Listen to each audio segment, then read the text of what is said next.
मानव जीवन को सुखमय बनाने का जो प्रमुख साधन है, जो मूल आधार है, वह आधार है शिक्षा। शिक्षा ही एक ऐसा साधन है जिसको जीवन में अपनाने से हम सुख की परिकल्पना कर सकते हैं, क्योंकि बिना शिक्षा के कोई भी समाज विकसित नहीं हो सकता। जो समाज जितना अधिक शिक्षित होगा वह उतना ही अधिक विकसित होगा।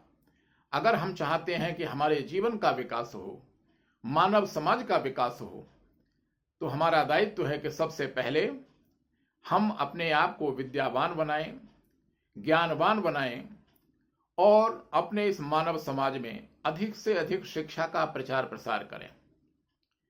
तभी जीवन में सुख की परिकल्पना की जा सकती है, क्योंकि शास्त्रकारों ने कहा कि सुख का जो मूल आधार है वह विद्या ही है।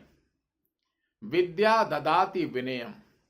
विद्या हमें अपने जीवन में और कुछ दे या न दे, लेकिन विनम्रता अवश्य देती है। जो पढ़ा लिखा व्यक्ति होता है, जो योग्य होता है, जो विद्वान होता है, उसके जीवन में और कुछ हो या न हो, लेकिन सबसे पहला गुण अध्ययन करने के पश्चात व्यक्ति के जीवन में जो आता है, उस गुण का नाम है विनम्रता।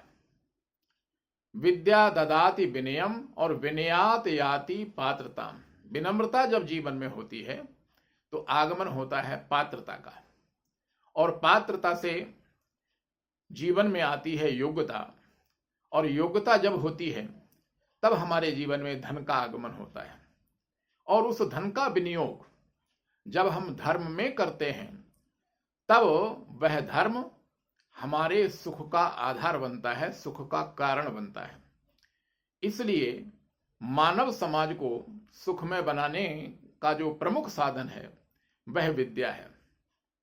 और हमारे पुरातन काल में ऋषि महर्षियों ने भी इस मानव समाज को, इस मानव जीवन को 3-4 भागों में जो विभाजित किया, उसके पीछे भी उनका यही दृष्टिकोण था, यही चिंतन था कि मानव जीवन के जो प्रारंभिक 25 वर्ष हैं, जिन्हें हम विद्यार्थी जीवन कहते हैं, ये 25 वर्ष हमारे ज्ञानार्जन के लिए होने चाहिए।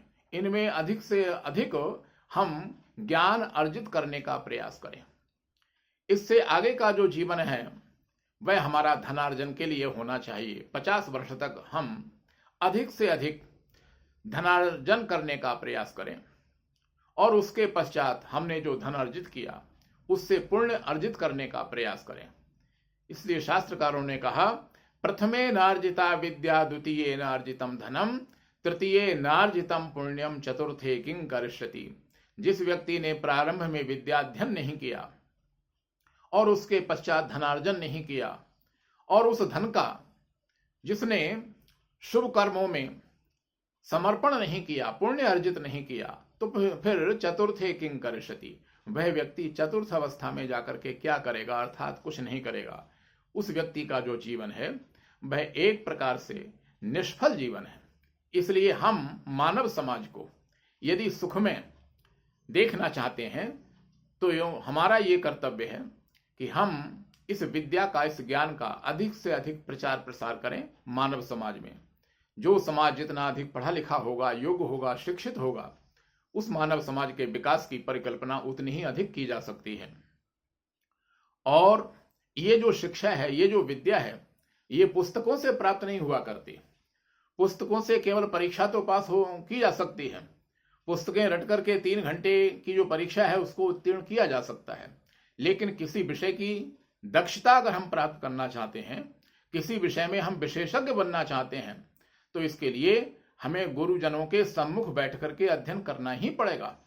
गुरु परंपरा से अगर हम अध्ययन नहीं करते हैं, गुरु के सम्मुख बैठ करके हम यदि अध्ययन नहीं करते हैं, तो वह जो अध्ययन है गुरुओं के बिना, पुस्तकों के द्वारा किया गया अध्ययन, वह हमारे जीवन को सुखमय नहीं बना सकता, हमारे जीवन को मंगलमय नहीं बना सकता। तो जिन गुरुजनों ने हमको शिक्षित किया है, हमको विकसित किया है, उन गुरुजनों के प्रति कृतज्ञता का भाव हमारे जीवन में सदैव ही रहना चाहिए।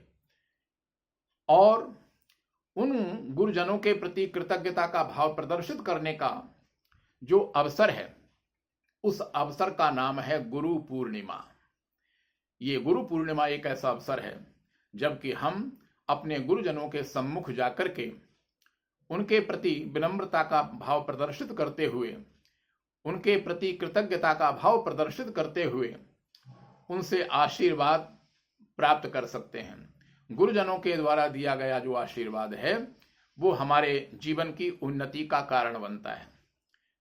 गुरुजनों के द्वारा दिया गया जो आशीर्वाद है, उस आशीर्वाद से हमारे जीवन में 4 चीजें हमेशा बढ़ती हैं। अभिवादनशीलस्य नित्यं वृद्धोपसेविनः चत्वारि तस्य वर्धन्ते आयुर्विद्या यशो बलम। जो व्यक्ति अभिवादनशील होते हैं, अपने माता पिता और गुरुजनों के प्रति विनम्रता का भाव रखते हैं, कृतज्ञता का भाव रखते हैं, उनकी 4 चीजें जीवन में हमेशा बढ़ती हैं: आयु, विद्या, यश और बल। इसलिए ये गुरु पूर्णिमा का जो अवसर है, ये एक ऐसा अवसर है जबकि हम अपने गुरुजनों के सम्मुख जाकर के उनसे आशीर्वाद प्राप्त करके अपने जीवन को मंगलमय बना सकते हैं।